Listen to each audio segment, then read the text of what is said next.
All right, Zig coming in on the top. Today on the show, we have Hoag and Bonesaw Kepner of the band Two Player, formerly of the band Full Service. And this is a band, both bands. These are two bands that me and Coda both adore. Hoag is a drummer, singer-songwriter, and Bonesaw is a guitar player, singer-songwriter.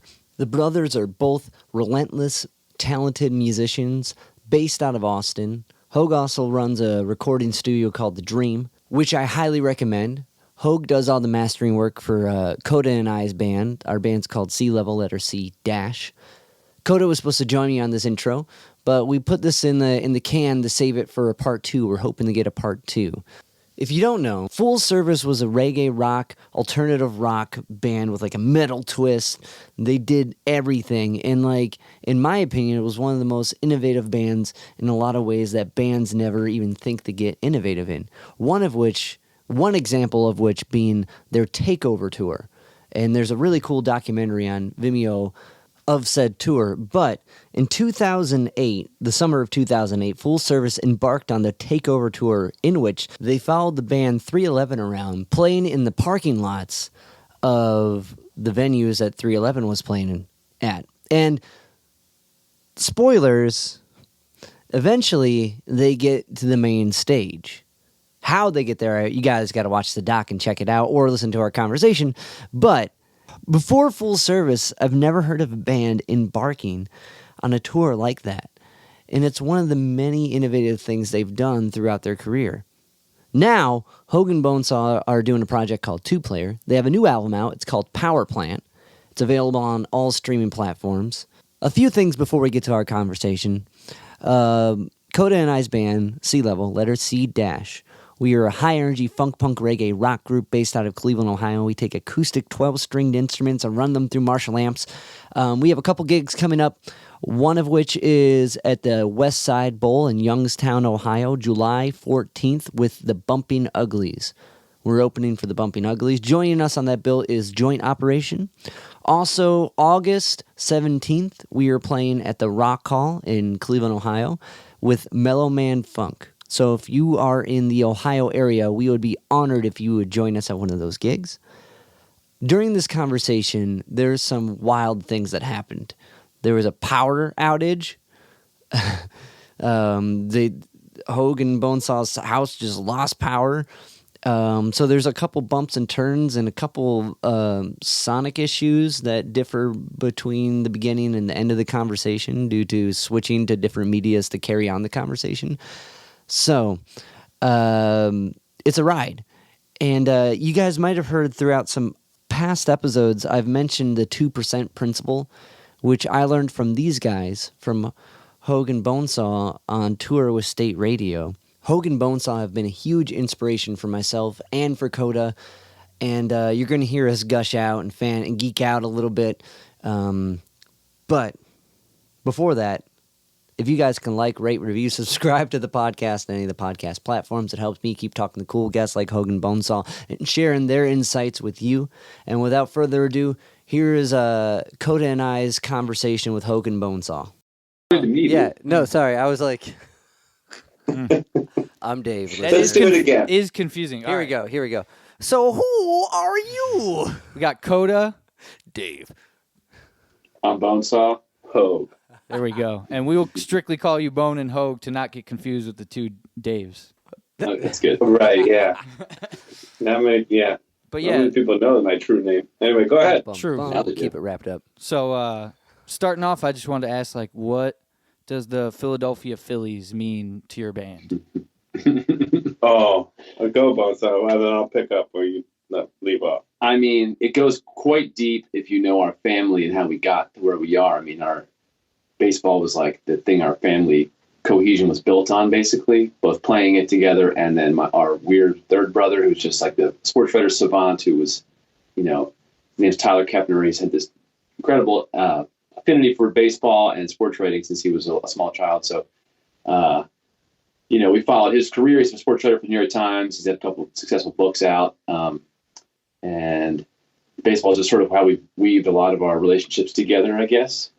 And obviously we're all still huge super fans of the Phillies in particular.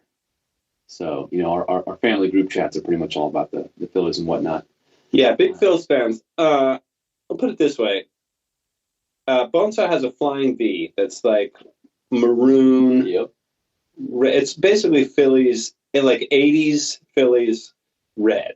Mm-hmm. And he put a Phillies P on there, a nice sticker. It's the only sticker I've ever put on the guitar, I think. Yeah, I was shocked when he did. And then I have an acoustic guitar that I just put. Did you see it? No. I just put the same one on there. Oh yeah. And my parents go to a lot of Phillies. Our parents go to a lot of Phillies games, and so we're watching closely this year's wild card race. Cool. How are... And dude, Coda, I've been thinking of you because he looks like Marsh.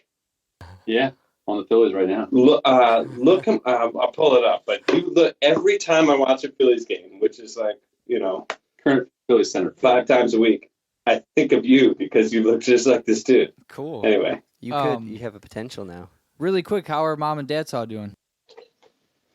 They're doing very good. They currently they're out exploring like the Western United States on a little trip out there. They're both very healthy. They're like mid-70s. My mom had a cancer thing about 8 years ago and worked her way through it. She's all good. They're doing just perfect. They're doing great. That's awesome. Yeah. Thanks for asking. When I went to the circus, that was one of my top moments. Was there was a moment where me and Kelly we missed one of the buses, hanging out having too much fun, and we needed a ride. And your dad offered to give us a ride. And he Really? Yeah, and he dropped you off. So there was like a 10, 15-minute car ride where it was just me, Kelly, and your mom and dad. And your dad was just dropping knowledge on me. And like, I really, really enjoyed meeting the two of them. I love it. Yeah, they felt the same. They felt the same about you guys. Thanks for asking. Oh, wow, that does look a lot. all right. So here's just a little glimpse into. Whoa. I mean, you put eye black on and you're ready to go. Yeah, Wow. dude, you could totally doppelganger that guy. Wow. There's a keyboard player for the Allman Brothers that people tell me I look like, but I think that guy is... Greg Allman? Not Greg Allman, one of their other keyboard players, but that guy is a much closer match. Now you can be a Phillies fan. Welcome to the team. And that's it. That's also a good call. You have a general Allman Brothers look. You could slide right into that band. There's a German metal band I love called Cadaver, and I feel like I could slide right into that band too. You're in between Cadaver and Almond. Cadaver and I don't know. So ye listeners, this is an audio podcast. You're just gonna have to go to a Sea Level concert and see what the fuck we're talking about. You know? Yeah, all Get the Austin after it. listeners. Yeah. But so kind of growing up around a team mentality and like with baseball in the household, how did that kind of play into like eventually like making music together? Oh, that's a great question, Dave.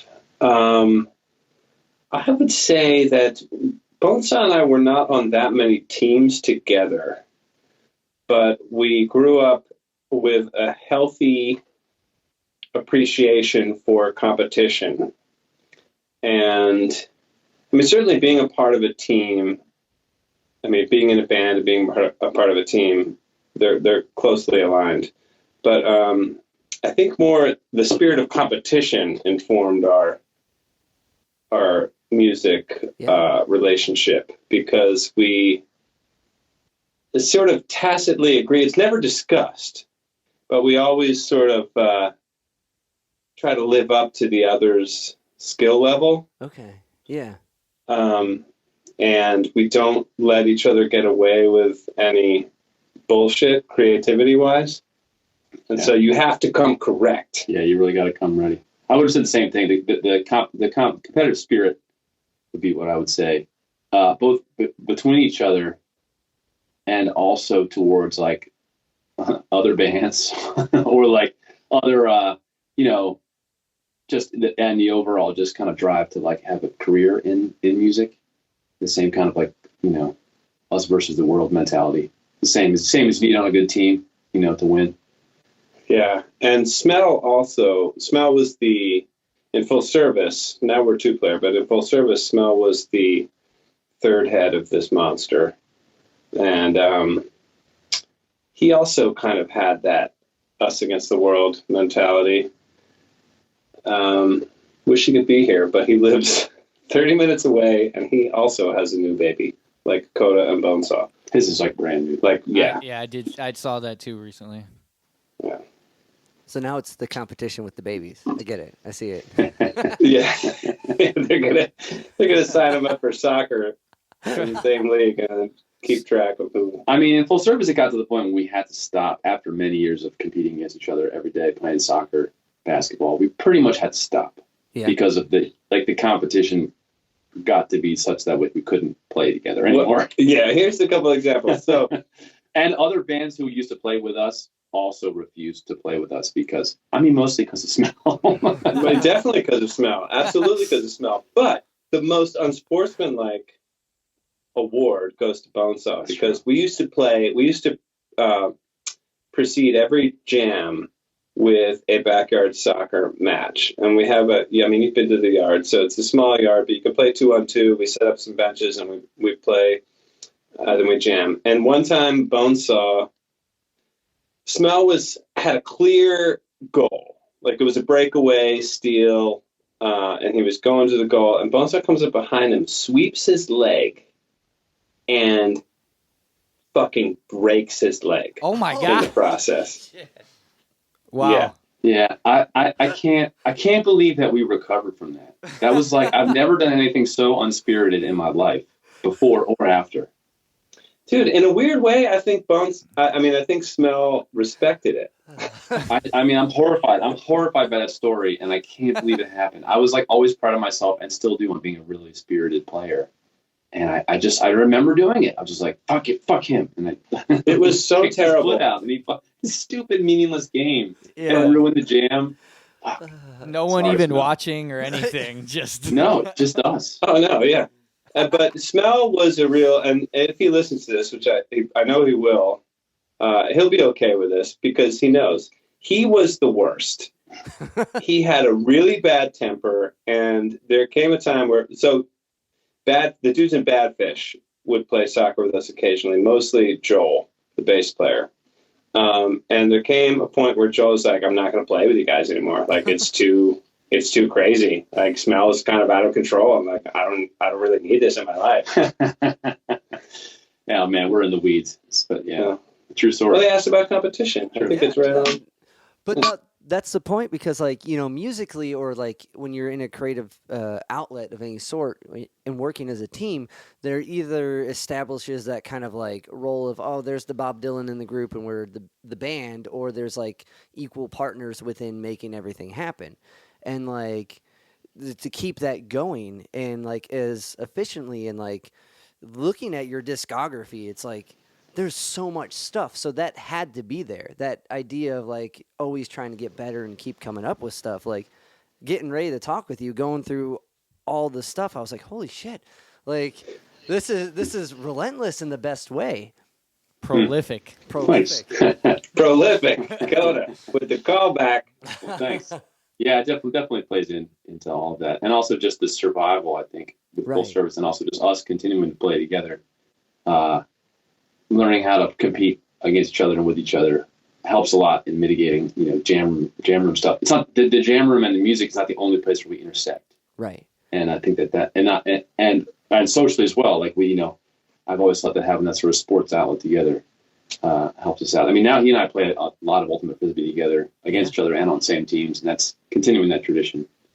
Yeah, and we recently found out that. So the Wailers, Bob Marley and the Wailers used to do the same thing. They would, and that's he referenced playing soccer before jamming as the inspiration for lively up yourself. Is that they would lively up themselves, and get their blood moving before they jammed, and so they had a similar thing going on with. I knew about that. I didn't know about that specific song, but I did know that he did that before jamming. Yeah, because that's how I figured out it was Toe, right? How it had cancer from the. Yeah. I think Bob Marley and the Wailers might be the only band to ever play more soccer than Full Service. That's very possible. But when did? Okay, watch this etiquette. I'm gonna take this apple bite. Oh. Nice. Oh, yeah. This is the ASMR. When I first started podcasting with Dave, I would always eat, and he would get so mad. I just always brought snacks, and I tried to back away from the mic, but he would rage on me. I think that's the thing. Me and Dave's relationship is very similar to y'all's relationship, but I feel I'm like getting that vibe. I feel like we're both an amalgamation of Bone and Hoag. Like he kind of does the managerial stuff, but then I'll kind of be the one to like yell at him for things. So we both have traits of both of you. Yeah, I'm seeing that. Yeah. That's very interesting. I dig it. But You're, so the kind of when did music start to become an outlet? When did you guys start playing and writing? Was When music in the household for you guys growing up? Yes. Growing up, in terms of what we were exposed to, our parents, though not musically trained or, having not had any career in music, they were very musical. And they sang to us every night before we went to bed. And wrote songs. And wrote songs. Yeah, they were oddly creative for like a lawyer and a medical writer / stay-at-home mom. And looking back, like they had a really good sense of harmony And structure. It was We a long time later we should figure out like what the music is underneath these several songs they wrote for us that they sang every night, and like they were like really. They would be great songs. Yeah, they understood form, Yeah. but they had no instruments, so it was all as a cappella. So they had one. It was called. So my real name is Dave, and they called me Davy Doobies, which was prophetic in a way. You know what I mean? But and then they had one called Cookie and Puppy and Ernie, which were like Bonesaw's stuffed animals. But Davy Doobies went. Davy, Davy Doobie, sock it to me. Davy, Davy, you're so sweet. Davy, Davy Doobie, wooby, wooby, wooby, you're my little sweetie beat. Oh, David, and they had that blue note. Oh, David. But so they were following like this blues form, and then Cookie and Puppy and Ernie went. Cookie and Puppy and Ernie are friends with my little Timmy toes. Cookie and Puppy and Ernie, they go wherever he goes. I love my Timmy buddy. Yeah. He's my special boy. And Cookie and Puppy and Ernie, they bring him so much joy. Oh, Cookie. I mean, I sing this every night to Ramona. There's another verse. And there's also the Pokey Little Puppy, which is that's the best one. That's an original? Yeah.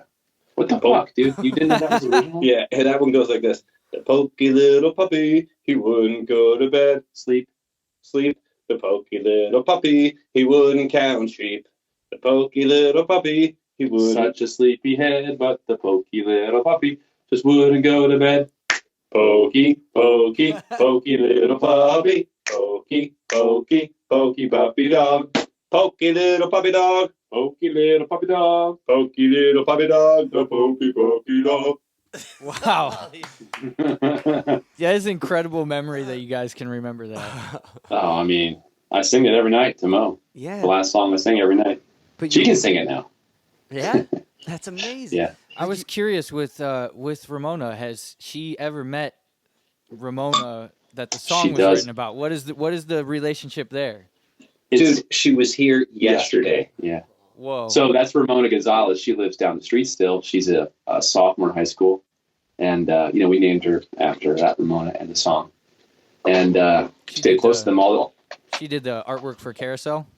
Yes. Wow, great memory. Oh, man, yeah. Yeah, that's hanging on their wall at their house. Anyway, so she calls her god sister because she's my goddaughter. And she babysits for her. She's like her only person who babysits for her. And they have an incredible chemistry. It's like so great. It's hard to believe how well that works out. That's awesome. Yeah, they have a good relationship. That's amazing.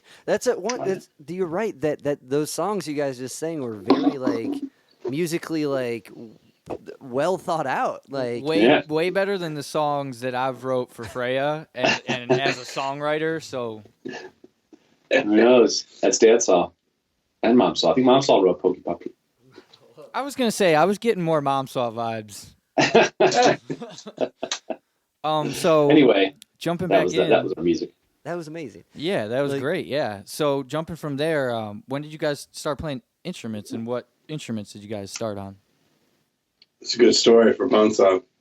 Oh yeah. I mean, it came about, I was in middle school in like the early 90s, like 90, 91. So like amazing years, 89, yeah, 90, 91, 92, for, rock music, Motley Crue, Guns N' Roses, like Megadeth, like all these things happening. And I had a friend, Morgan, who turned me on to that. Morgan, who later helped make the Takeover movie. Moog. Moog, yeah, Yes. Mooger. So Mooger had, he also produced a lot of the records, right?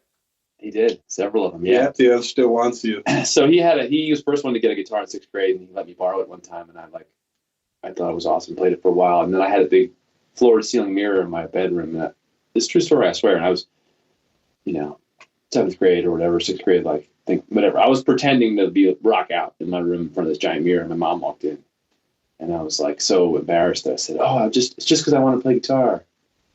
And then she got me a guitar, and I played. And that's why I started, because I was embarrassed. Dude, it could have been a lot more embarrassing. I know. You were wanking on a guitar. I know. I hate it. But then my best friend growing up was a drummer, and that was really like, he and I played together all day, every day, and Hoag picked up drums, so it's kind of like I had two incredible drummers right from the get-go, and he ended up playing in a band with Mooger, another guy. So we sort of, in our high school developmental ages, kind of came up with other people, but like practicing in the same room, not really jamming very much, except in jazz band in high school. But then when I went to college, that was when he started playing. We started playing together in college, basically, after, not really playing much together in high school. So And I know Hoag went to Yale. What college did you go to, Bonesaw? I went to Amherst College. It's in Amherst, Mass. Not UMass, but Amherst College, other side of town. What I was always curious what your guys' degrees were. My degree was in American Studies, which is what you choose when it's sophomore year, and you have to choose, and you look at what classes you've taken, and that's the American Studies is in the most classes you took. Yeah, mine was American history, just similar. Very Whoa. similar. Yeah. Yeah, I always knew, or I always suspected that Hoag went to Yale because of the song "This Is a Tale" on Three Will Ride Forth. That's Yeah, right. yeah, That's yeah. true And story. I was always like, is he talking about Hoag or the older brother Tyler? Oh yeah. And then I was my theory was confirmed on the Beatcake album when Hoag said the Yeah. classic lyric, "Got a Yale degree and did nothing with it." And did nothing with it. Yeah. That's great, man. Good knowledge. That's it. Was that me or you? Anyway. That was you. It's hard. As you're going through college, when does music become more of the focus center? Like, is it just you start playing with people? It's interesting that you practice together, but not together, how you describe Bonesaw. But like, when did that become kind of more of the focus? So, summer of '98, we have a tape cassette. Yeah. There's a tape, right? Yeah. Originally, yeah. And it must have been a 4-track or something. It's probably right here in that closet right there. But summer of '98. So that was the summer before he left for college, or I left for college. Sorry. And we had all these like prototype songs. And when I got to college, I spent most of my weekends going up there. You're missing a lot of the good stuff. In that summer when I was at home, we actually ended up dating sisters who Whoa. lived down the street. And that was really I'm fun. not sure that that's relevant. No, because of that summer we were hanging out a lot together, which Still cool. happened a lot.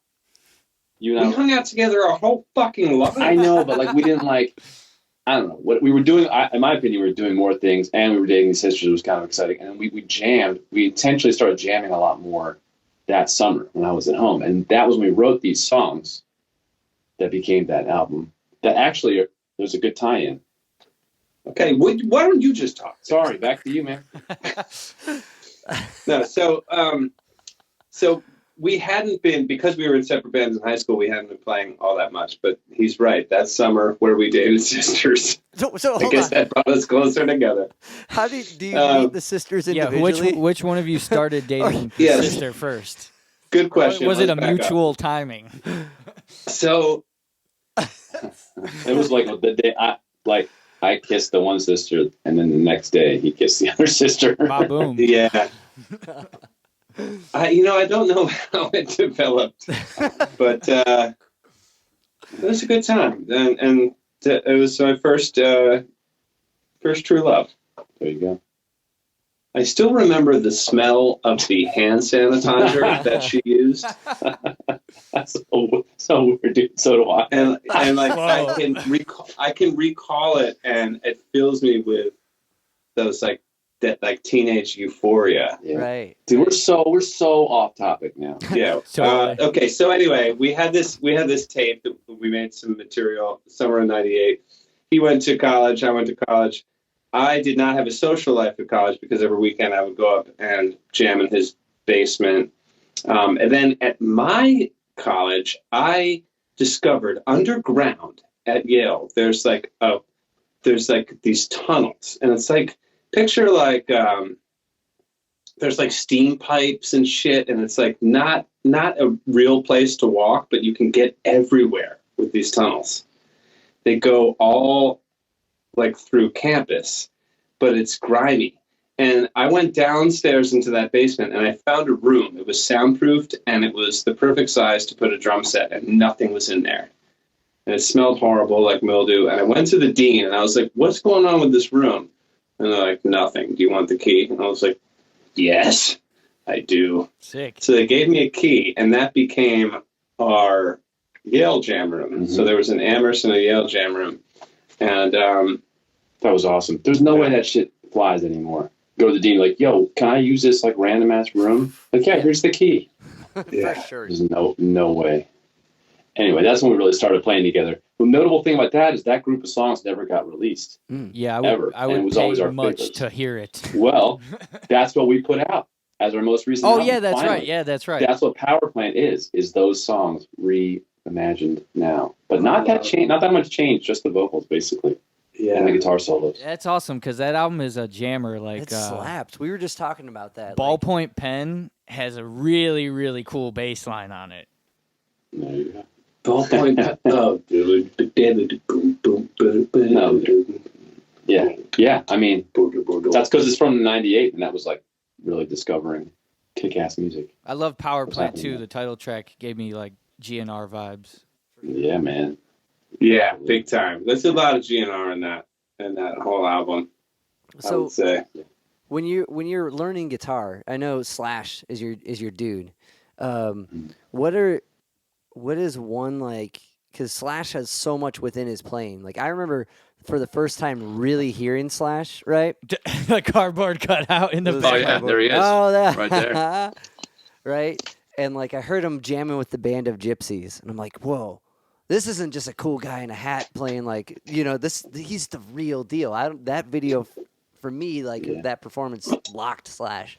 So my question is, what is like one of the most like fundamental kind of Slash licks or Slash like approaches that opened up guitar playing for you? Great question. That is a good question.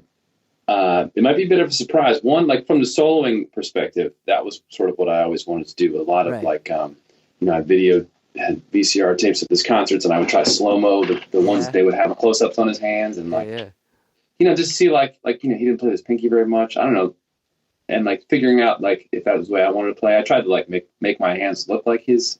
That sounds really That's weird. funny because you use your pinky quite a bit. I do. So that was one thing that I did. Okay, does, yeah. that I realized didn't work for me. But if you look at like other ways that his fingers move, I did the same. But anyway. There was the solo at the end, the outro solo to Night Train, and the outro solo to Rocket Queen. Wicked. There was some lines in there that I was like, he's like going back between kind of like a major feel and a minor feel, and like just some things that were like achievable, but also like really amazing. And I sort of later realized, not too much later, but when I was really into GNR, that like the songwriting part and the actual playing of like riffs and chords, I was more drawn to Izzy's parts. He had a really like Stonesy and interesting way of like making his stuff exactly fit. And so I think I tried to really, the truth is I really tried to blend it too, even though I never really like How about And that's how I approached a lot of the full service albums, because I was only a guitar player. So I would just try to think, okay, I need my Izzy part and then my Slash part. Dude, I remember when he had these VHS tapes of like Rockin' Rio or like,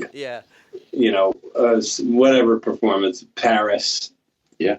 The Paris show. And like back, VHS, when you pause or like slow-mo, it's just not what it is today.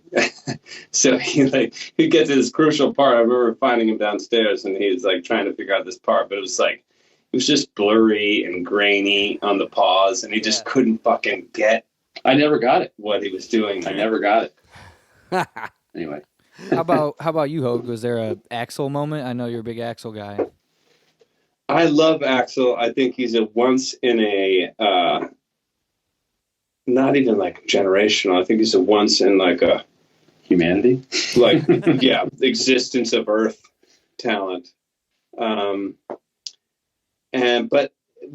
I mean, I started seeing what he was doing when I was like 10 and 11 years old. So the imprinting that went on was pretty intense. He's crazy, obviously, and like a little bit of a horrible person in a lot of ways, but I think you can't hold those type of people accountable on the same standards. As crazy as it sounds, I think the closest person to Axl would be someone like Kanye. Yeah. Like, I agree.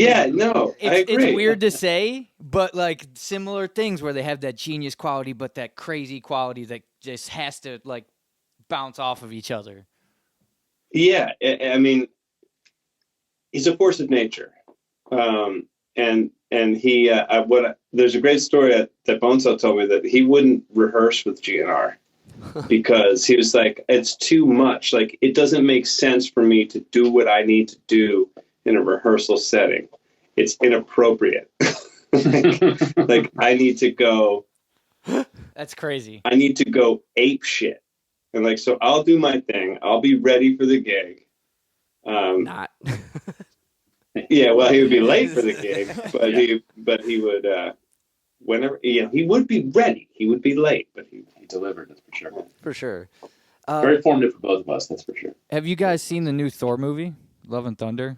Not yet. Have not. It's Guns N' I think Roses. you will like it because the soundtrack is just Guns N' Roses' greatest hits. They play like every Guns N' Roses song in it. Fuck yeah. Awesome. More money for guns. Right. They even named a character after Axl. Yep. So I think that was in that contract too. They got a big bag of cash for that movie. Yeah, they did. But like Hoag, I remember at Cody's birthday years ago when you guys played here, we were talking. I was picking your brain about falsetto. So I guess like building off what Cody was going with, like some Axl influence. Did that kind of influence your approach to singing in that way? Well, I don't think anyone could sound like Axl, but Right. a few things that I got from him was just to do whatever you need to do to get the note.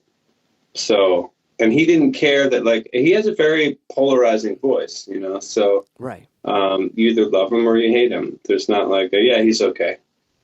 But he had a thing going on where he just did what was necessary to achieve that note. And there's certainly like a whiny upper register thing that I try to employ sometimes, but he had like cigarettes all up in his throat, and I never had that. So they helped him Get the rasp. initially, but I think he paid the price later. Have you? Has he sued you yet for Ride Your Bike? Oh man, yeah, it would be a good sign if he sued us because it mean we're a lot bigger than we were. But that was have another cigarette. So no, it was like it was like 2 lines we aped. Yeah. I mean, it was more of an homage. We do that Homage. very often too.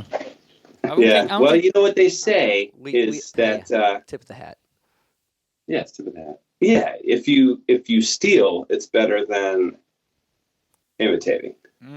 I thought you were gonna go for I steal, I don't kill. Okay, so when when you guys so when you're down in the Yale cellar, crafting tunes in amongst the pipework. When did you, at that time, were you taking it above ground? Were you playing out and really starting to establish what would be full service, or like? Did that come when you guys moved to Austin? Well, we always sort of thought of it nowadays, and we look back, and there was like the college full service, and then there was the full service that was down here. And so the band did start then as full service with some friends of mine from Amherst, and it ended up with so it was me and Hoag, and then this guy Bert singing, and another guy Warren singing, and then my friend Kevin, who's on my baseball team there, playing bass.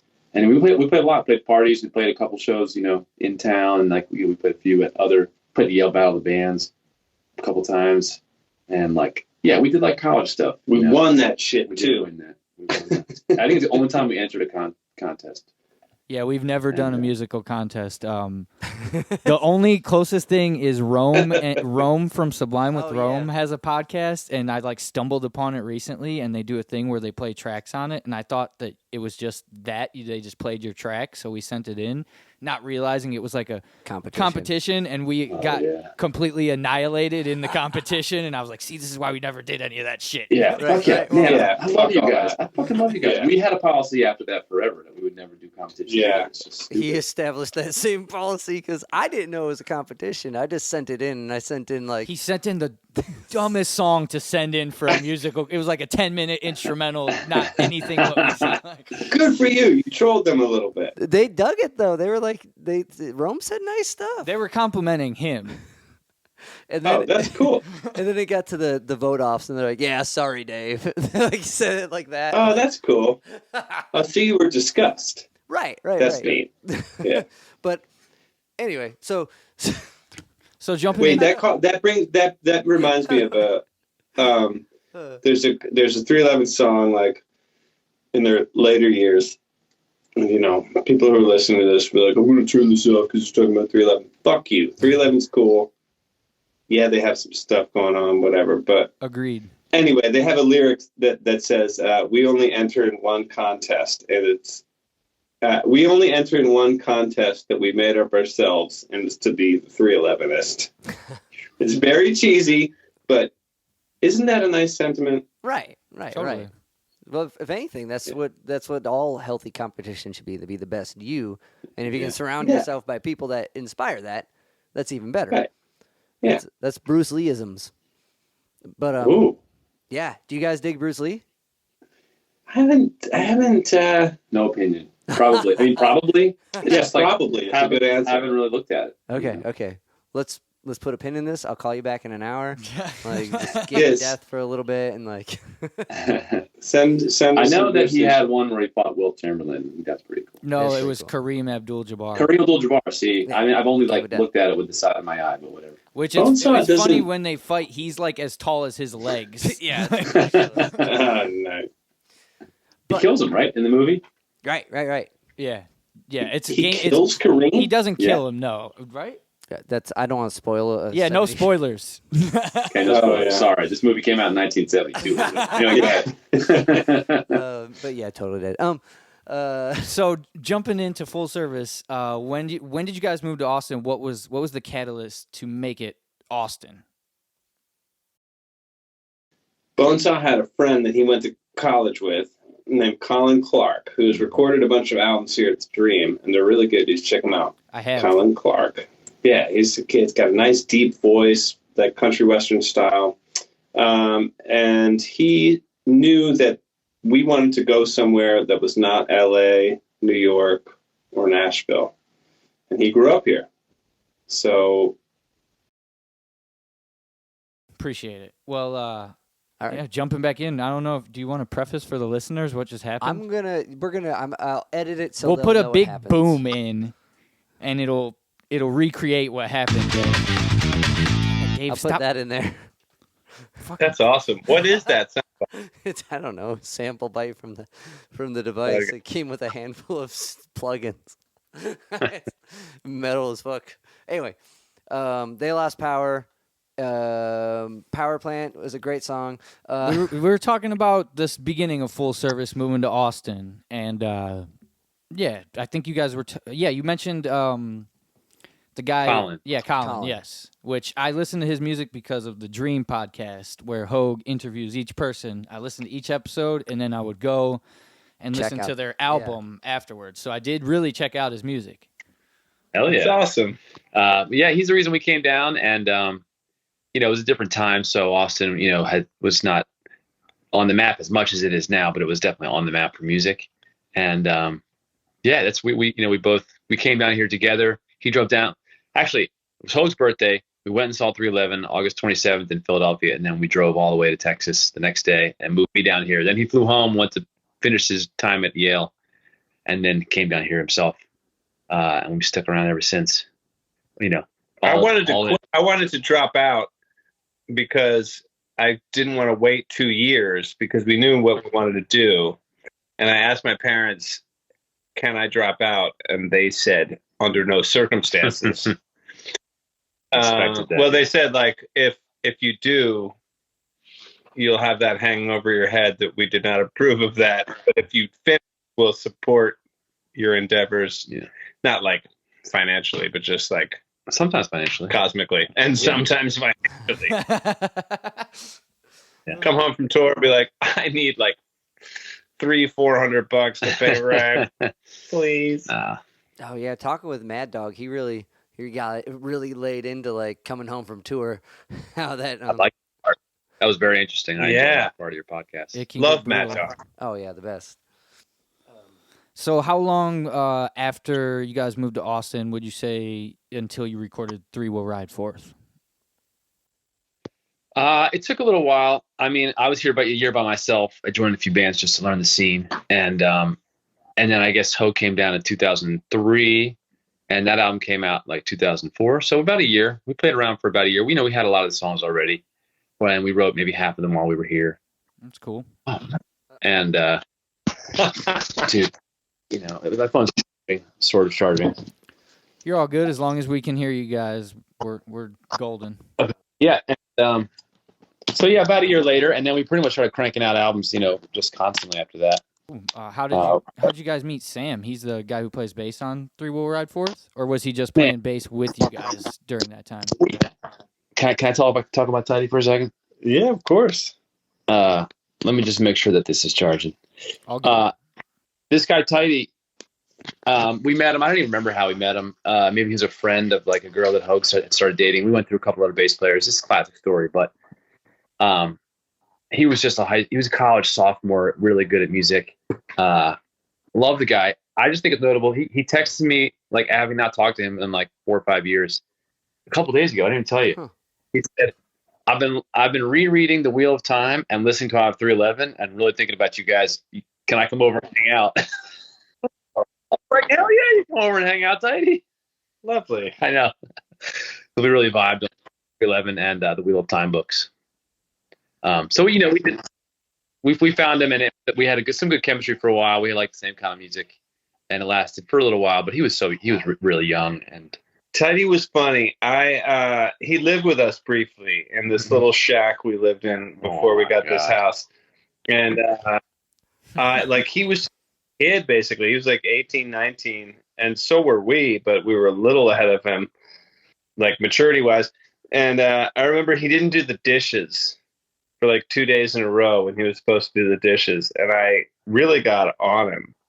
And he took it hard. And he almost quit the band because of how I talked about the dishes. Little did he know that if he would have stayed in the band, he would eventually have his legs swept out from under him and broken. Yeah, right. He could have easily had his leg broken, Yeah, stick around long enough. On the topic of Three Will Ride Forth, I mentioned my daughter Freya earlier. I know the song Three Will Ride Forth isn't on the album, but that is her favorite full service song. We have a couple tricks that we do when we're eating dinner, like little things that I do to get her to keep eating. And probably my favorite one is I sing the part from Three Will Ride Forth where you say, I am a fresh MC, I said I am fresh and healthy, yes, yes. A fresh MC, I said I am fresh and healthy, yes, yes. And when I sing that, she goes, again. And I'll be like, you gotta take a bite first. And she'll take a little bite, and then I'll sing it again. And this goes on every night at dinner time. negotiation. Also, makes me so happy. That is a Wheel of Time reference, which you just mentioned. Yeah. Carrie's really into those books. Like, Wow. I've never. Oh, really? yeah. Yeah. I don't know anything about Wheel of Time. I read book 1. He's really into it. That line is not a reference. The name of the song is a reference. Through a reference. Not the line that he's sang to us. Anyway. She also has a whale that she rides a lot, and she's very into whales we just perpetuate that on her. She rides the whale? Is it like a little scooter? It's like one of those little Rocking horse. like a rocking horse, teeter-totter type toy. Oh, cool. But she'll be like, "Daddy, ride whale, ride whale." Where'd the name Freya come from? Well, it's Nordic it's a goddess. Norse name for the goddess of love. But I brought up Thor earlier. I'll be totally honest. I'm like a huge Thor nerd, and Freya is Thor's mom. Okay, got it. It was the closest I could get to like naming her Thor that Kelly would let me get away with. Well done. Hell yeah. Cool. So, who produced Three Will Ride Forth? Was that kind of a self-done thing? That was Tidy's dad worked at. He was an engineer or like a producer. Yeah. And so he had a hookup at a studio, and this place engineered it, and then he tracked vocals for us. And that's that. That was a cool hookup. Yeah, we had a good time. Johnny. Yeah. So how much of like It was perfect. Sorry. Sorry, guys. How much of that process were you guys kind of like taking in at that moment? Because like with Dream Studios and like doing it now on your own, was it starting to click there, seeing it happen and like using your music in that sense? Because that's always like a hard spot to be in, like as far as like a player and like a producer of your own music, or like an engineer, you take yourself into two different situations. There's like is this a cool part? Does this work? Or, you know what I mean? Like you're becoming two different people, but to want to become those two different people, those early sessions aside from necessity have to seem doable and appealing. Yeah. We definitely learned things along the way at other studios and whatnot. Okay, so more from down the line then. Yeah, and it wasn't right away that we were like, "Oh, I wish we could do this ourselves." It was more like we were doing it, and we're thankful for those studios and whatnot, but we always felt a little rushed because you're spending a lot of money. Any musician can identify with that. I think they go in and you feel like you have to get things right away. You don't have a lot of time to rack up a lot of takes, and I combine that with the fact that we hadn't really recorded a lot of albums or any like studio albums at that point. So we were new to the process, but there came a point where we said, it'd be nice to control this creatively from all facets, not just songwriting and our parts, but also engineering and mixing, because we have a vision in our head of what it would sound like. And it wasn't always met. And then there's a cost-effective aspect analysis. Yeah. And so Pretty standard that's stuff. a classic Hoag trail off right there, folks. No, that was No, we went through the same thing early recording sessions. I was talking to someone the other night about it, and we did a bunch of different studios. Like you said, cost wasn't right, timing wasn't right, and then when we finally landed where we are now, we've kind of just locked into a steady thing. not self-sufficient. Nice. We're still on the grid. We use someone else, but I think I this is sort of a big picture thing, but I kind of shocked it took me this long to realize this about myself and about us, is like we're just do-it-yourselfers in pretty much every aspect of our life. It always kind of ends up that way, no matter what, for better or worse. Like, everything from like writing the songs, like we kind of self-produce each other, Right. Working with producers, we've kicked it around. We've just never really done it. Never really had a manager, never really had an agent that worked, even all the things like we do outside of music. Like I started a women's professional ultimate frisbee team because like we needed one and nobody else is doing it anywhere in the country. So I fucking did it. And, you know, Torch. Started a league for that. Yeah. Torch. And like, it's just kind of I think now that I'm in like my mid 40s, I realized it's just the fucking way it is with us. And I like it that way. And it might, like, for better or worse, I guess. So it applies to recording too. Like eventually we just got to the point where we were like, okay, we have to do this all our own. Right. Like I want to record my solos with the door open and basically be outside. It gets me in the right vibe. I hate being in like cold air conditioned studios. You can't stay in tune and shit. I wasn't getting what I wanted. So like, that's what we wanted. So we're going to do it. Yeah. And that's funny because there's been some people that come into the dream and they request that the door be open. They want the sunlight coming in. They want my dog coming in and out. Hell yeah. But so that I think that style appeals to a lot of people. But also what we found out when we started producing and recording ourselves was that it's all of a piece.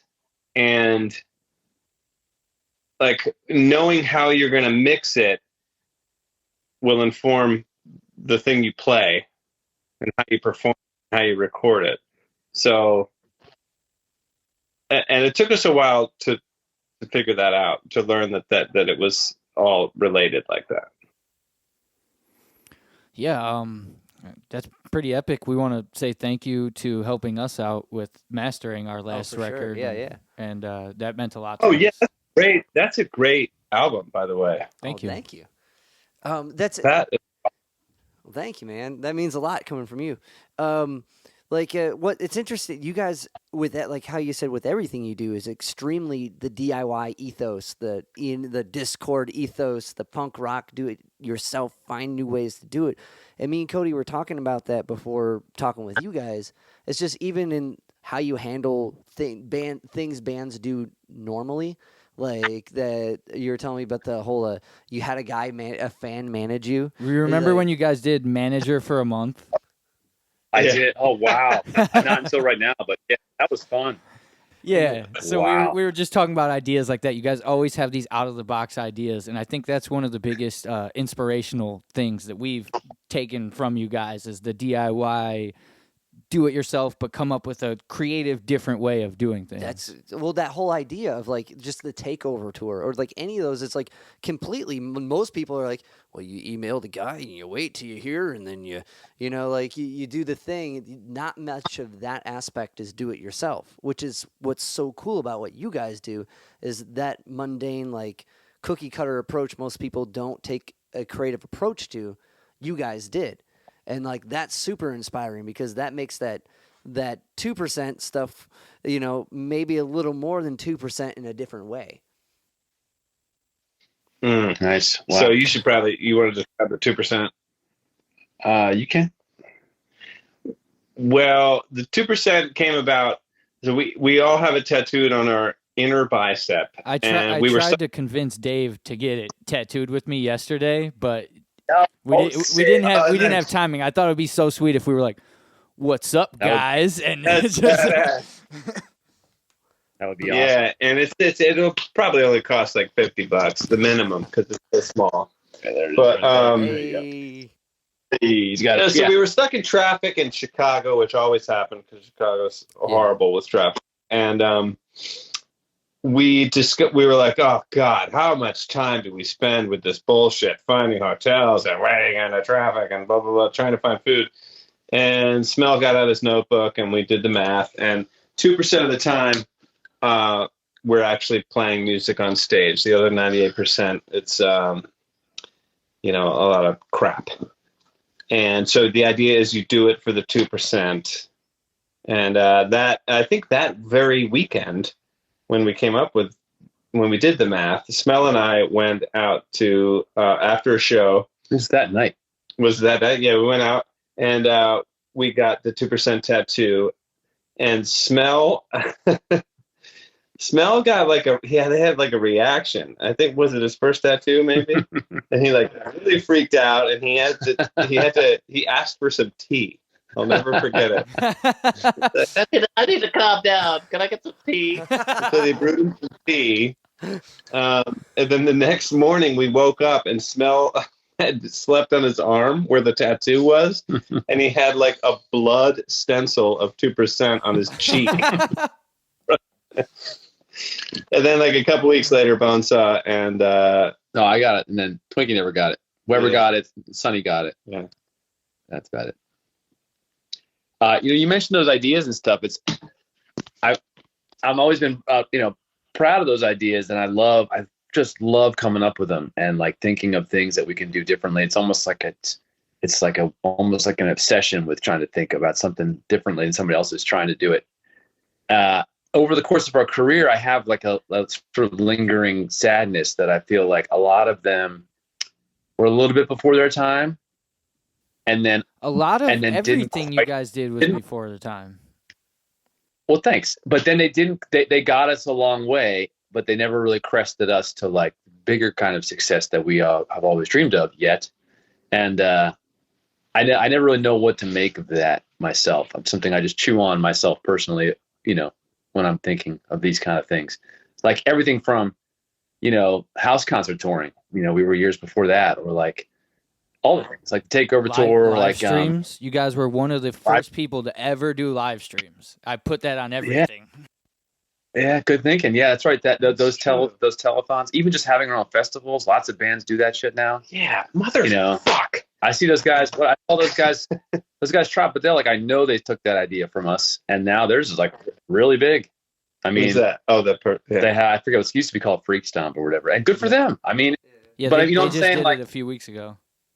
Yeah, and like good for them, but it's always like I was a little bit like, dang, like we did really good with it, and then others either because the timing, the world caught up to those ideas, or they just happened to see them.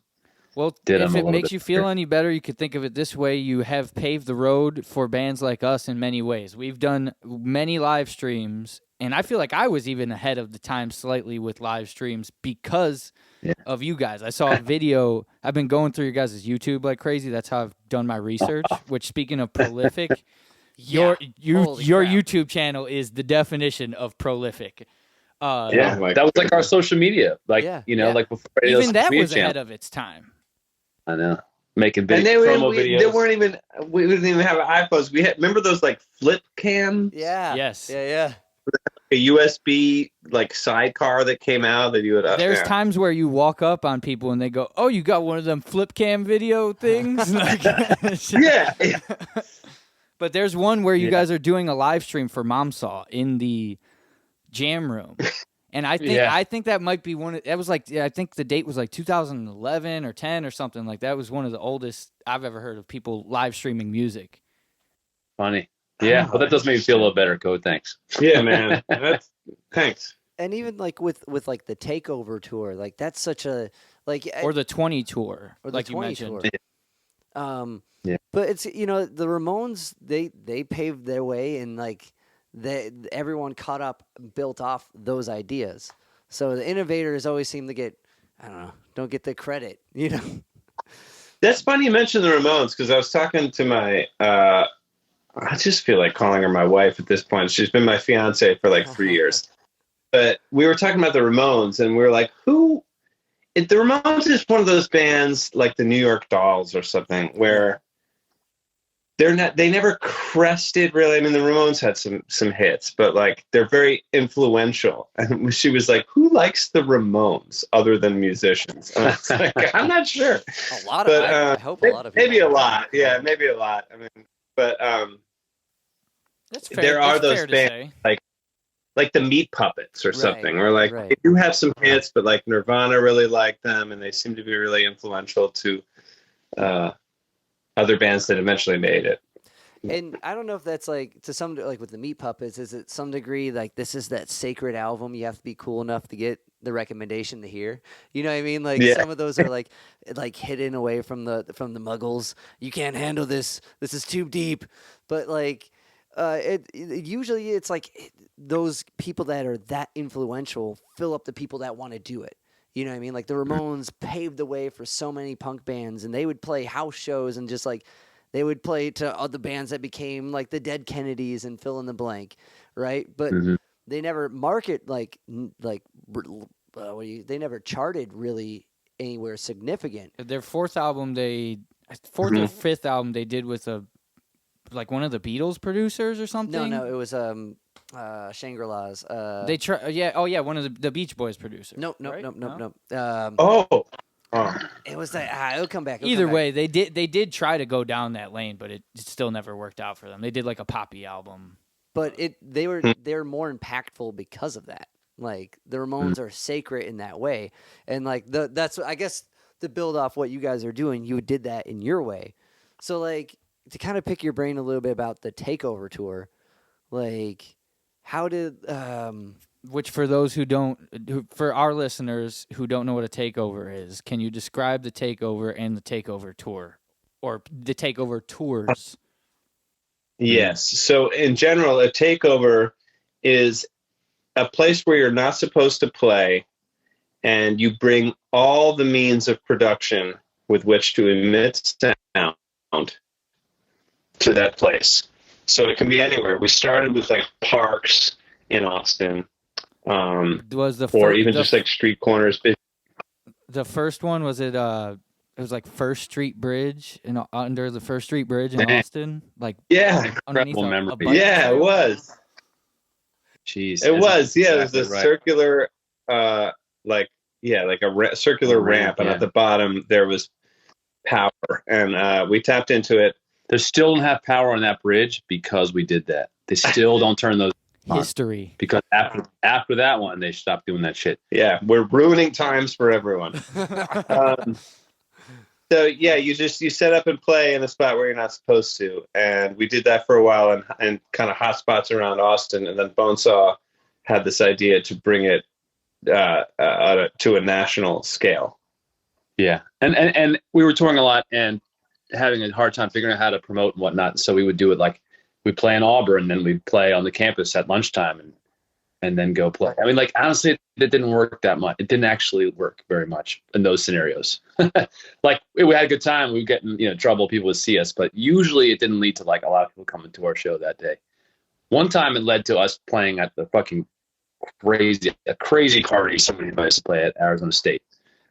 But otherwise, they didn't work that well. But then when we decided to take it on a tour and do an entire tour, just playing illegal shows in parking lots to try to capture fans in person, it did lead to a lot, eventually, partially because we made a movie about it, which, all these things, like at the time, that was a much harder thing to do because it wasn't like, this was the first iPhone we ever saw was on that tour. So it wasn't like people had a lot of like video available. We had to bring a whole crew. But in general, the idea, when you're talking about meeting Tim, you talk about how Chad was frustrated with his iPhone, and just the way you say it, you can tell that iPhones are like brand new. Yeah, that was iPhone 1. Only rock stars had them at the time. But the Takeover tour idea, like a lot of our ideas, really grew out of like frustration with how the current system was for doing what we wanted to do, which was like making fans and playing shows. And feeling like roadblocked and getting to those places, so trying to find alternate ways around them. So we were frustrated at just like everybody's doing MySpace and social media later, and so we wanted to do something that was the opposite of that to set ourselves apart. And it was the Wild West, like the labels were kind of crumbling when in the early aughts, and like MySpace and social media was just happening, and all bands were trying to figure out, well, what do we do now? Mm-hmm. We don't go to a label. How do we do this all by ourselves? So we were just trying to figure it out. And thankfully, we had a mind in Bonesaw who would suss all that out. Thanks, Hoag. But like to do that, compliment. Fair. To do that, it's like, I don't know, like. I've played plenty of busking gigs, right? And like you play in the spot that's kind of designated, right? And you're trying to capture a moving audience. So that's a way different technique to meet and play in a way than it is like when people go to see you or when you put yourself in front of a band that you're opening for, right? So you already got kind of a captive audience at that point.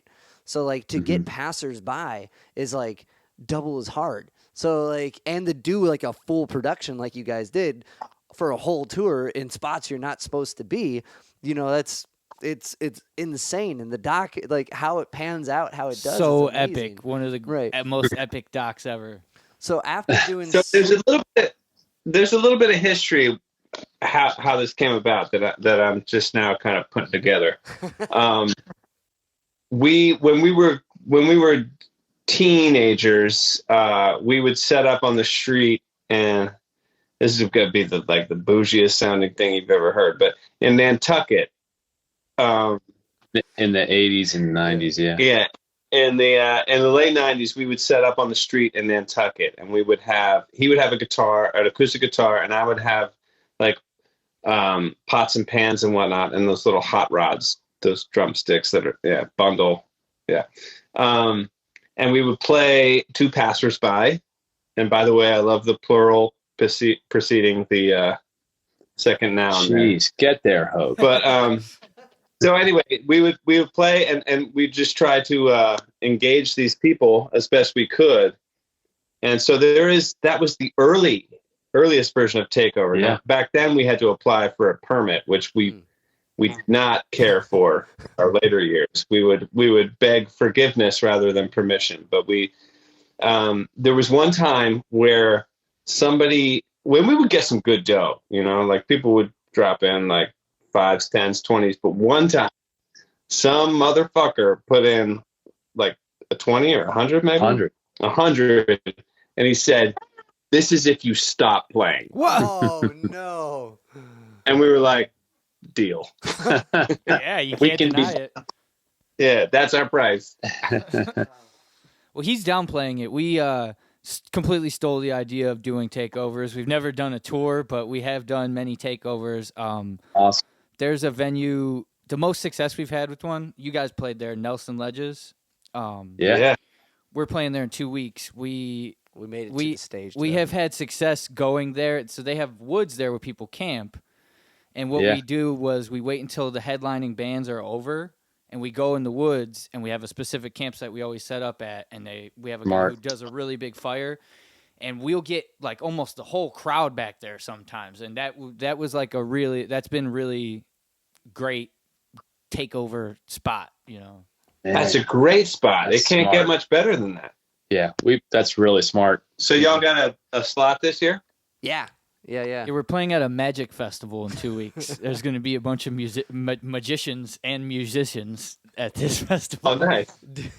But the finer to tune in this technique, what is the takeover technique that you guys have learned throughout the years that has been most effective in the gnarliest of situations? And why was it not the mobile takeover unit? Mobile takeover. Oh my God. So Code is referring to a time when we had like condensed our takeover setup to the whale into it was a shopping cart. Shopping cart, yeah. But that was only available because we moved from gas powered generator to charged battery generator. You know, I would say the calculation nowadays would be different because of the way that like social media and stuff has changed the game, whereby like just the act of doing the stunt gives you something interesting to post about that could become newsworthy that people are going to watch, not necessarily people who are there. Right. Almost the act of doing the stunt is giving you content to post that's going to get you much more because everybody can see it. It's fodder for content. So like real time. Yeah. So like, I don't know. We haven't done one in a while. I think if we were going to do some now, I would have to think about them a little bit differently. Like things like what you guys doing at Nelson Ledges would be perfect for capturing a captive audience. But how to get the biggest bang for your buck now would be a little bit different. I mean, back then it was like, you know, you had to balance like driving people away by it being loud and weird looking versus like making it feel welcoming. So, you know, whenever we could, we would bring somebody else with us who was a friendly person who would be like talking to people while we were doing it. Nowadays, Bonesaw's big idea is he's trying to find ways to not exist publicly, basically, online or on social media, which is probably the last frontier to guarantee our obscurity. No. Well, like, all right. No, wait. Well, hold on. I get Is where there he's any coming other- from with this. You know what I'm saying? No, let me I think understand like where this Bonesaw's coming from with this. Thank you. Yeah, Coda's yeah. got it. Is there any other band right now that they only exist on their own app, for example? So let's say, like, if you wanted to listen to Full Service, we had our own, like, imagine if this is like Instagram, but it's just 2-player, and it's not a bunch of other people posting. It's just like, that's where we do our thing, and we're not player. we're not going to have a middle person in there like Facebook or whatever in between owning this company. It's just like, if you like our band, that's where we're going to post stuff, and then you can go there and then be nowhere else.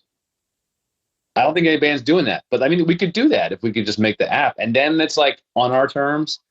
And if you like us, you're there. If you don't, you're not. Didn't you guys try that at one point? I remember a state radio app, and I remember a full service. I know app. bands. I remember downloading apps for bands at one point. Really? Was there a state radio app? Yeah. It Yeah, was just like there were other bands with apps, but They not still where that's had the only. yeah, I get what you're saying. Yeah, the only place where they exist is there. The only thing I can think of and it's not an app, but we're going back to Kanye. His last album he put out on a stem player, which was a device. You had to buy the device to get the album, and it's still not on any. You still cannot get it anywhere without buying this stem player, which is a really revolutionary technology that, like, it isolates the song and you can play individual stems. And it's not just for Kanye's music. You can download like a Marvin Gaye song on there and just hear the bass track.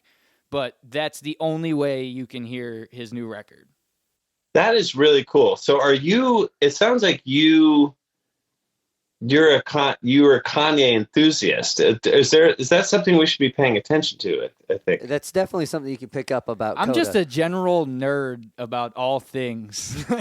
I wanted a stem player to exist for years, and then he created it, and I was like, Did you buy it? I did not, because it's $200. And I've thought about it. I've like had it in my cart, but every time I'm like in my head, like, I gotta pay for this or this, and That's cheaper than one of his pair of shoes, probably those Yeezys or whatever. The It kind of. Hold on, guys. I just need to check in with. Oh yeah. yeah, you're all good. If we want to wrap it up to like a 10-minute wrap. We got a little more time. Colleen just says she ordered pizzas and she's getting out candles. Pizza and Cool. candles. I might see a text her in a few. Anyway, sorry we got off in the weeds again, but You're all good. Really quick, I wanted to tell the story of how I first encountered you guys, and have Dave tell his story of how he first encountered you guys. So, first time I ran into you guys was at the House of Blues in Cleveland, and you were opening for Badfish. Tropodelic was also playing. You brought up Tropodelic.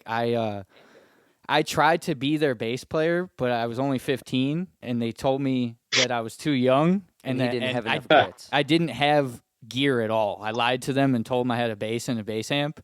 So that gig was the first time I saw them also. But I just remember you guys opened the night, and I remember walking into the House of Blues and just immediately being enamored by your band just based on looks. Like the whole shirtless, dreadlock, drums in the front. I couldn't tell who was the lead singer at first. I was just immediately enamored.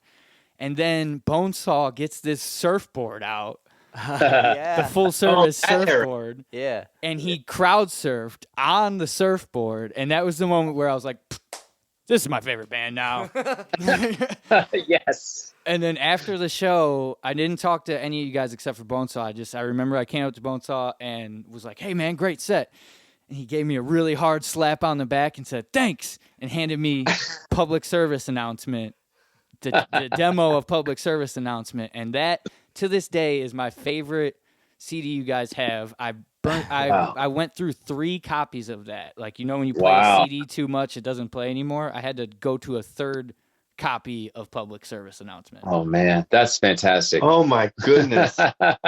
Where you warm my heart now, Coda. I remember everything you just described. I wonder where. So Bonesaw was the only one you ran into afterwards. Yeah. Yeah. Big fucking surprise. Who was out there? We were all out there, dude.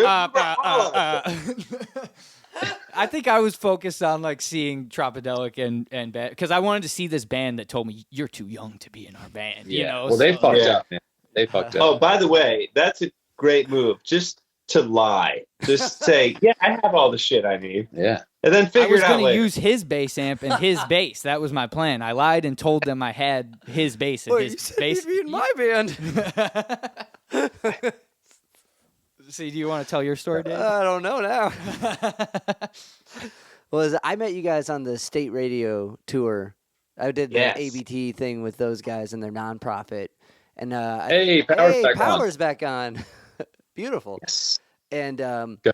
we met. I'm pretty sure we met in Dallas, or whatever the first date was that. But I just remember really talking to you guys in Dallas, and you explained the whole 2% to me, and like I was like, holy! Like at that point in my life, I was taking in all this stuff because I was huge fans of state radio, and then like to see you guys with them and see like how this whole thing works, and just you know what I mean. That was right out of high school for me to ride the wave and see like, oh, this is a very real thing that could happen if you hustle hard enough, you know? Hell yeah. And you guys proved that. And then like, I just remember having that conversation right before that show in Dallas when I think it was before you guys sound checked or something, or it was setting up a merch and, and explained the whole 2%. That's been rattling my brain since, but we met on that tour.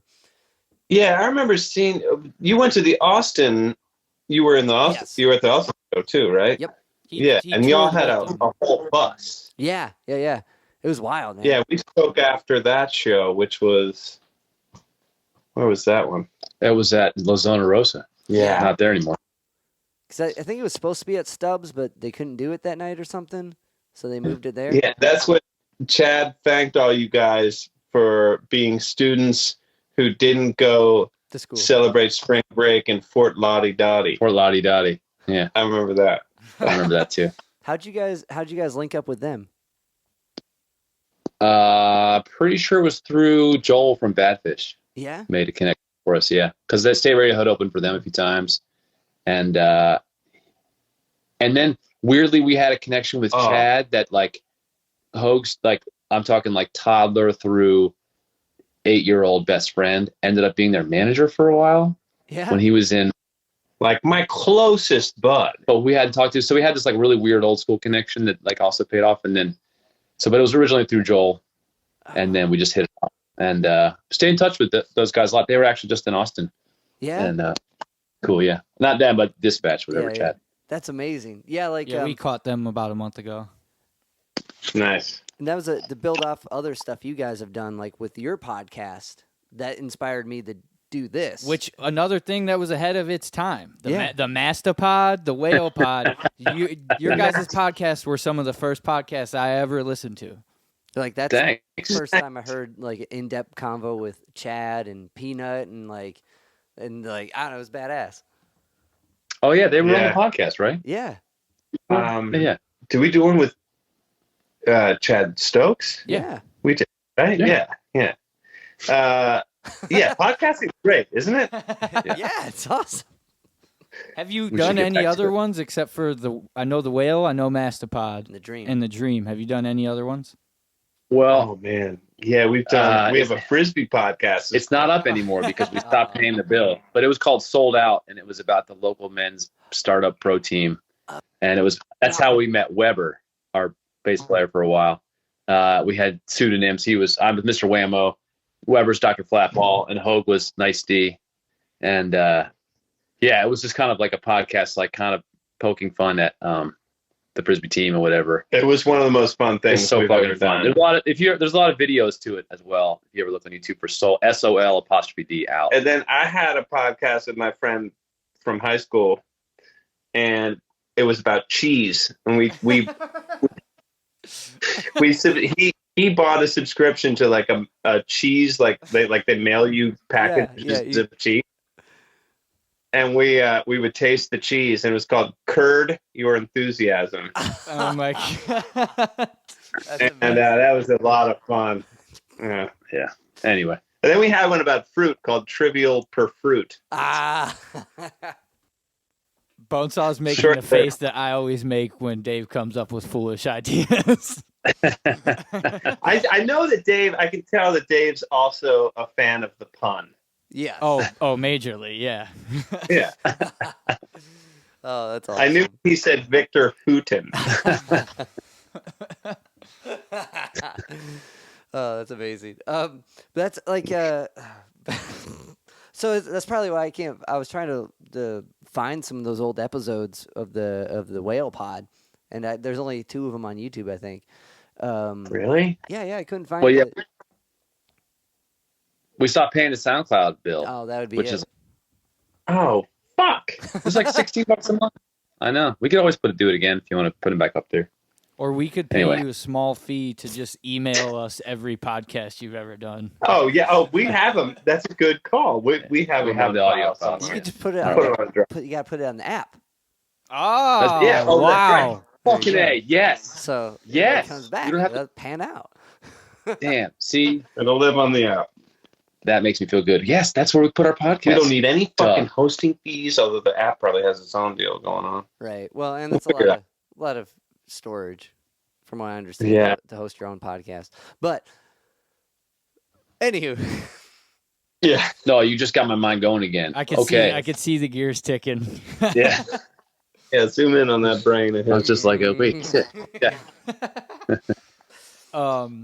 So yeah, we were talking about 3 Will Ride Fourth. I kind of jumped way ahead. After that, you guys did I Oh yeah, that was like 25 minutes ago. Yeah. I was trying to follow a lane, and then I jumped off. Okay. I was curious on I Love. There's a song 542 at the end of 542. At the end of that, who's singing? There's a part at the end that doesn't sound like either of you. Oh, That's our friend. That's our friend John Milliken. He's a band called Free Bleeder. They're still around. that's a name, isn't it? Free Yeah. Free Bleeder. Bleeder. They had their early albums. We used to play with them a lot in our early times, and we would go up on stage, play some of their stuff, and with them.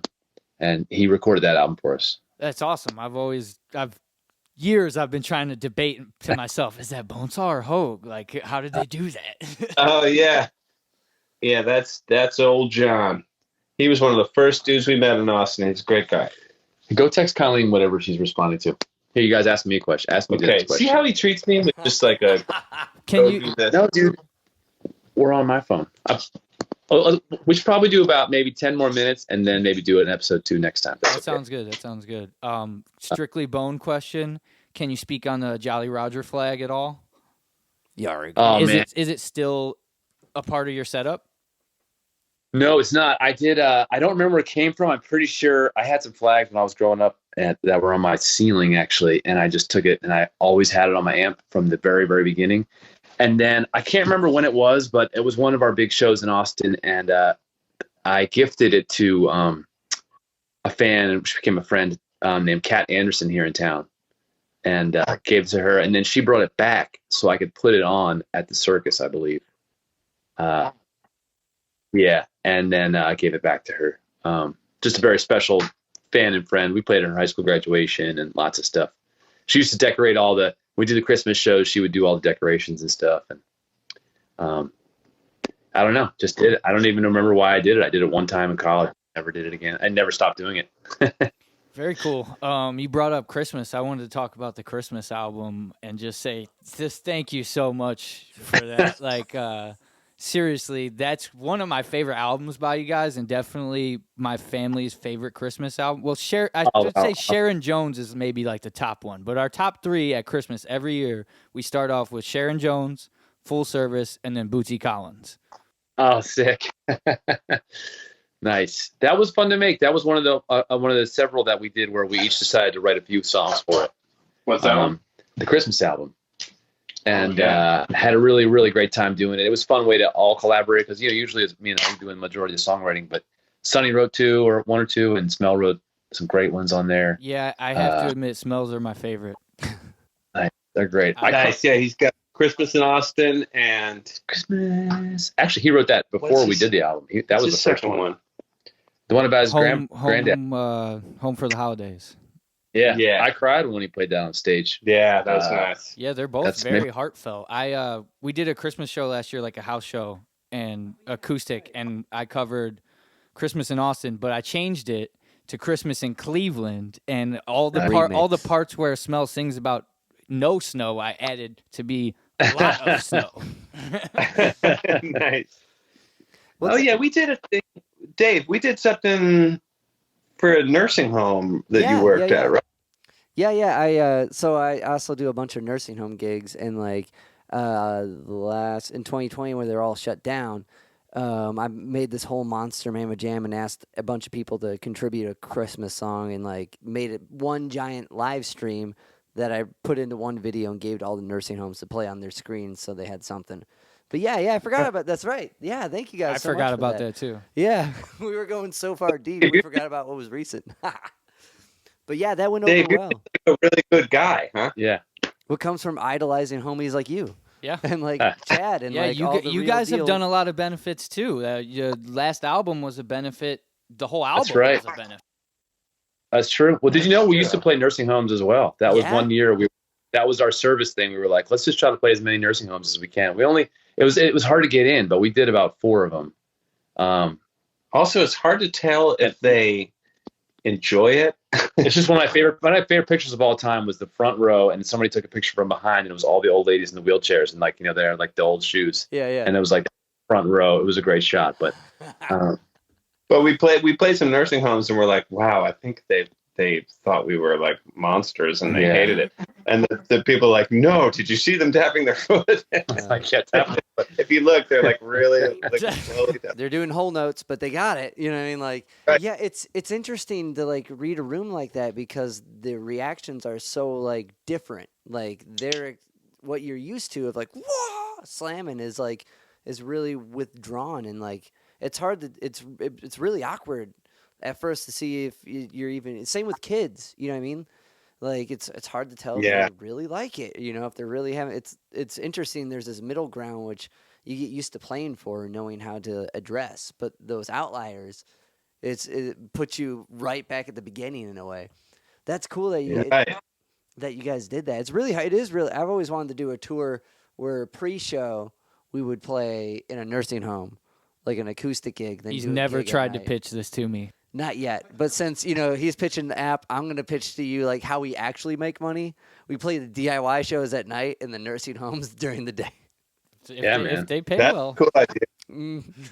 They don't, but we'll make some. He gas. he also did a takeover at a nursing home. Oh yeah, During this is going to be crazy. During COVID, he went to one, or you did it at several of them. Yeah, I would do it every week. He went and played outside on top of his van. Yeah, put the speakers inside. Oh, Dave. They threw me a wire That though, is super so cool. they threw me the wire and I went on and like They would watch through the windows. and they would clap. During COVID, because you knew they were really isolated and they needed some pick me up. That's awesome. Yeah. And I was going there usually, you know what I mean? Like that was a regular haunt. So like it was fun to do it from the top of the van. That's so fucking A cool. regular haunt. That's the name of your next album. That's so cool. That's so cool, dude. I love that you did that. That's fucking amazing.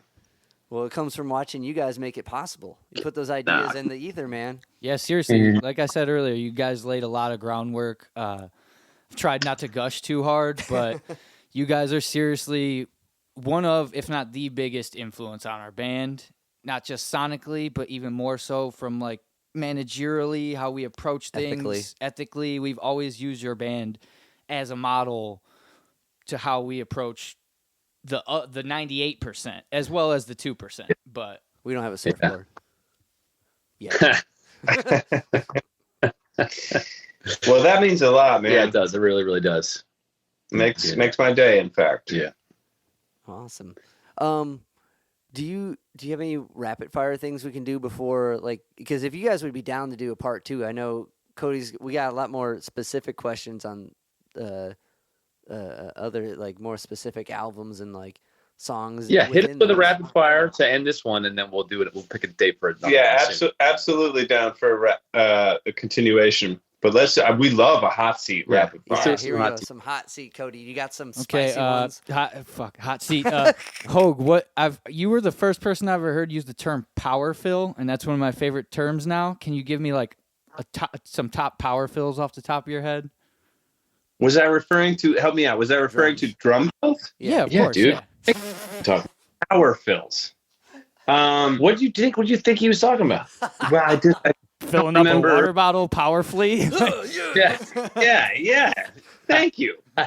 That's a scenario. He was making fun of you right there, dude. I'm pro Hoag. We got this, buddy. Well, a good power fill, an example of a power fill would be Teen Spirit. Smells like Teen Spirit. Chicka, chicka, chicka, chicka, chicka. You know, where that big, like, chicka, chicka, chicka, chicka, chicka, chicka. That's just like, there's no dynamics. It's all like mezzo forte. I guess John Bonham had a lot of power fills at the end of Stairway to Heaven. My mouth can't even do it fast enough. But yeah, no, not like a lot of touch, just like pure attack. The one that comes to mind for me for yours is Freezing Dub, when you do that little extended fill towards the end, right before the guitar solo. Yeah, that's a power fill. Good call. You know what? With Hoag, they come up a lot in the solos. Like I would say, there's one on Two Players' album. You know, the song "Earth Force Master." There's like a guitar solo at the end, or it's like a big sort of outro with all these big industrial sounds, and he does a big power fill that rolls over the measure. It's my favorite part of the album, probably. That's one of my favorites too. That song gave me Coheed and Cambria vibes. I don't know if you guys have ever gotten into them, but we have been compared to them, but neither of us are attuned to their catalog. All right, next rapid fire. How do you create the perfect headband, and what is the significance of headbands? Oh, I got this. I'm wearing one right now. So I recently brought the headband back because my hair is long enough now to bring it back. But you have to you cut the bottom off. You can't take a middle section. You need the seamed section T-shirt at the bottom of the shirt. Yeah. And also you have to, since it rolls up top, it'll roll about a half inch. You need to buffer zone a half inch into your cut. And you want like, what is this, like 4 or 5 inches? Yeah. About 4. Depending on the size of your forehead. Yeah. Should be 4. But you want to go thicker than you might think. Yeah. And then inside, so you want the seam, you know, like as you wear the shirt, you don't want to flip it inside out. Yeah. That's it. Although there's a cost to that because it rolls over towards the viewer. Yeah. You might think like, oh, you want that to roll into your head, but so you asked. You rolled out. Yeah, rolled out. Laces out. I got a quick one. Do you still have the hard drive from that you got when you met 311 dudes? Oh, the lucky hard drive. The lucky hard drive. It's 30 feet below us. Yeah. I thought you were going to pull it out of your pocket. Yeah. Like, I haven't let go of it since. You mean this? Yeah. Still got that. And although it's, I still have, actually, I have the piece of paper that Tim wrote their manager's number down on. I have that on my wall there. Home dog at yahoo.com. No, he never emailed me back to his email when I wrote him. I mean, Tim Mahoney, but whatever. And next to the / Matchbox. Yeah. Yeah. Very close to that. Okay, final rapid fire. Do you guys have any recollection of the Turtle Power video and when you guys did Turtle Face, as Dave called it in text message? Oh, we're about to get canceled. That's what Dave. Turtle. I do remember that, and we did not get paint that is suitable for the skin, so it was like it like covered your pores and was a disaster for like sweat and general skin health. That show was, oh man, that was brutal. But we did look great. So and great. after the show, so we wore it a couple times. Like we did like a show for the whole like, turtle face, the paint. Yeah. We earlier in the day, that night we had a show at Flamingo Cantina in Austin. Earlier in the day, we played a show for our drum and guitar students at this neighborhood in Austin. Yeah. But after the Flamingo show late at night, Smell and I went out. we finished the show, like packed up the van, and then we went out to get food, and we went to get pizza. Smell at this walk-up place, like pizza booth on 6th Street. And the lady was like, you're kidding me, right? And we're Michelangelo and Raphael, like full on turtle paint. How is this not Like, on the hey. YouTube? Can we get a couple slices? And she's like, is this a fucking Twilight Zone or what? It's incredible. No shoes. Sometimes it works out. Mm. You know? That's awesome. Yeah, every Halloween if we have a gig on Halloween, we do Ninja Turtles, but we've never once done Full turtle get up like that. full paint. You guys had the chest pieces, the weapons. Yeah. It was all out. Yeah. We just do the simple route, just the head bandana, call it a day. So how does it work out for y'all? Who's which turtle? Oh, that's a good question. Now, Well, it's funny. Our last interview we did was with the voice actor who played Michelangelo in the original cartoon. No way. Yeah, he was super. Good get. I met him like a month ago at a Comic-Con, but our turtles, I'm Michelangelo, he's Leonardo, and then since we're a three-piece, our drummer's kind of like an amalgamation of Donatello and Raphael. He gets angry, but he's also the smart one. Like, Why Smarter. is Dave Leonardo? I send a lot of emails. yeah, he's the lead. feel He's the clear leader. I drive more. Then I'm the goofy one.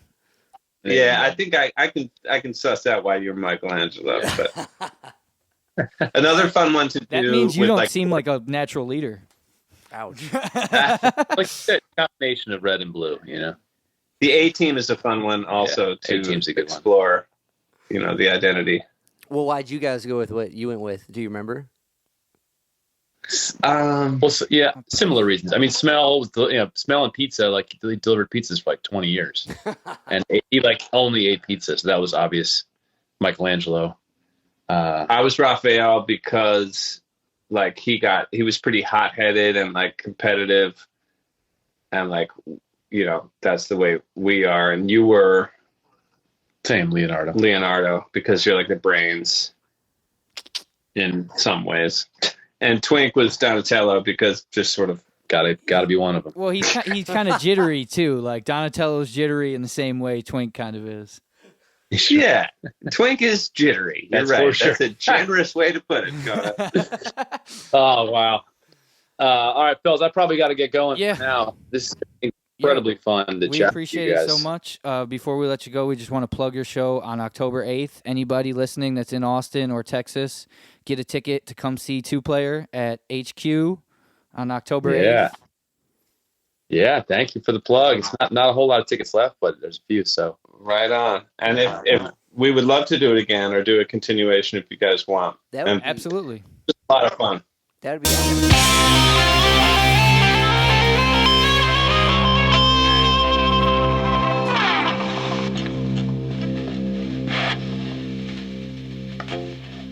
Yo, Spike Spiegel here. You just listened to Zig of the Gig podcast. Keep riding the bebop. See you, Space Cowboy. Bang.